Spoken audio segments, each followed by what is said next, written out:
House Speaker Thom Tillis has extended an invitation to local school leaders. You're hearing from these folks directly, right? It's been great. We really eliminated all the filters, the lobbyists, the associations. They play an important role, but I thought it was important to create a dialogue directly with these educators. It's been fantastic. How do you know you're getting the straight dope from them? They look at you and you hold the budget pen and they read all these names in the newspaper and you're a scary guy. Well, if they're scared of me, they surely didn't show it this week in chambers. They gave me great information. You know, I told them I grew up in the consulting profession where we went into businesses, found the smart people, helped them implement their good ideas. I firmly believe that most of what we'll do with education reform is enabling our top-notch educators to get their ideas in place and get Raleigh and DPI and even sometimes the local governments out of the way.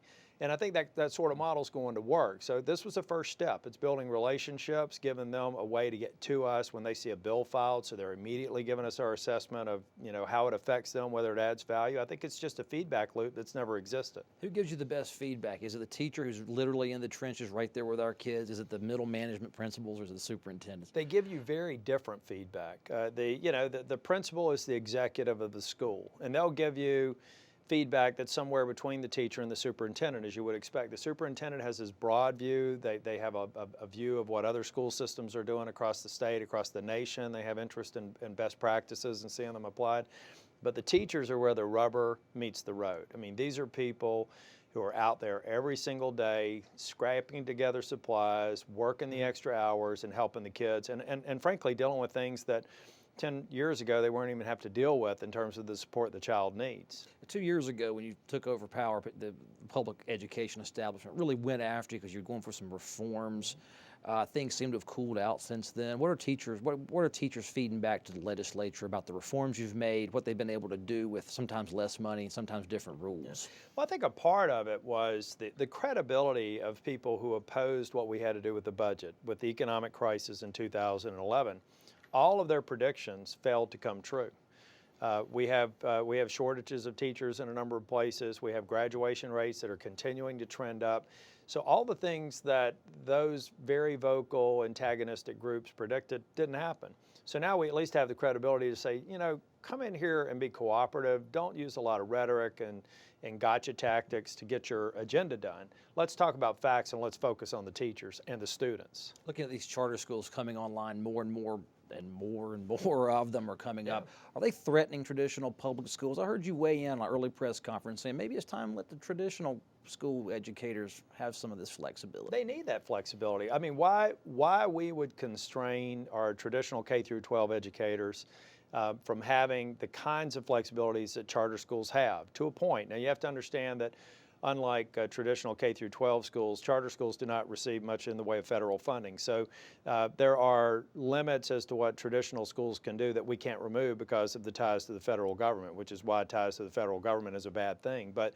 But to the extent that we're telling them what to teach in the classroom, how to teach it, when to teach it, how to test it, how to assess it, when we could free that up and give them more flexibility, that's where you allow them more time with the kids, but also you free up money that can be spent for better teacher compensation and investing in things in the future like digital learning, technology in the classroom. You're hitting a lot of topics. I saw June Atkinson here last week talking about how they're teaching a state-mandated course. Apparently, I saw on Twitter a bill was filed to let Bible studies happen in public schools. Your vision is stay out of it if you're a politician, but there's some politicians here that want to get in on it, it appears. So how do you weigh that out as leader? And you'll be passing the torch here, you say, in a couple of years. So where are we heading with that? I don't say, I mean. I'm here for 22 more months. But in those 22 months, what we have to do is anytime a bill gets filed, there's a lot of well-intentioned bills that get filed. If they do not directly relate to improved outcomes in the classroom, I say we don't move them. There are bills that make people feel good. There are bills that maybe people are responding to a constituent request. But unless there's compelling data that says if we do this, it does not disrupt the classroom, it does not disrupt the school systems, and it produces results for the kids, those are the bills we're going to be moving. I've been following Representative Craig Horn's bills. He's out of Union County, had a couple of stories on him. And he's got bipartisan support to go digital, get rid of these textbooks and chalkboards and go to tablets and whatnot. Now, okay, that's all well and good, but now he comes out with a bill this week that says, let's tap the lottery revenue to pay for all that. He ran into Leo Daughtry, and Leo Daughtry's been down here a while. Is he going to hit rocky water with that funding? Well, the problem that you run into is let's take a good idea, figure out how to fund it. But if that good idea has to be funded at the expense of other appropriate uses, and in that case, people are concerned that it would take money away from retiring the debt that counties have incurred to build schools, retiring the capital commitments that they've made. Let's just look at the good idea and then figure out how to fund it. And figure out if there's other things that maybe we don't want to do, or we have to identify and move the funding there, or identify additional sources of revenue.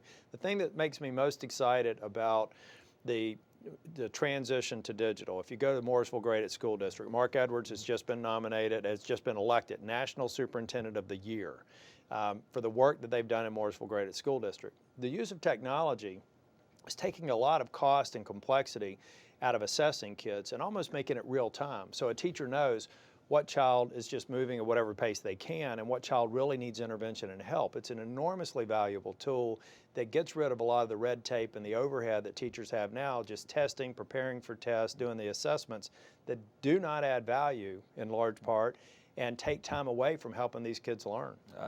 Finally, these diploma seals. If I was a high school kid, if I was going through it now, I would end up with probably that vocational ed seal on there. And it led me into TV, and this is state law now. What is it going to mean for a kid who gets one of those individual seals? Want to be a blue-collar kid, want to be a white-collar kid?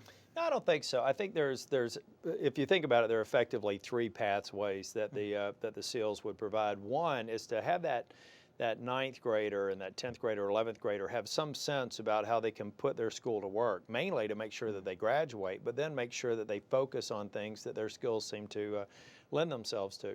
But it's also to identify that child that may need to go through community college first and then decide whether or not an associate's is enough or they want to move to a university. And then the child that's ready for a university experience to go that path. So, and then the flip side of it is a degree, a diploma that actually has something that the business community can look at and say, oh, I get it. I know what that child has studied to warrant that, and it helps them, I think, move into the jobs sooner and more likely in an area that they're really qualified to pursue. Not a track. Right. No. Okay. Well, the fact is I'm a product of community colleges. I ended up as a partner at Price Waterhouse. So, yeah, maybe somebody thought that I should, stop at a technical job. But I think the aptitude of the child at the end of the day is going to carry on as long as they've got the right influences and they've got the right support in the business community. All right, Speaker. Thom Tillis, thanks for being on the show. Yeah.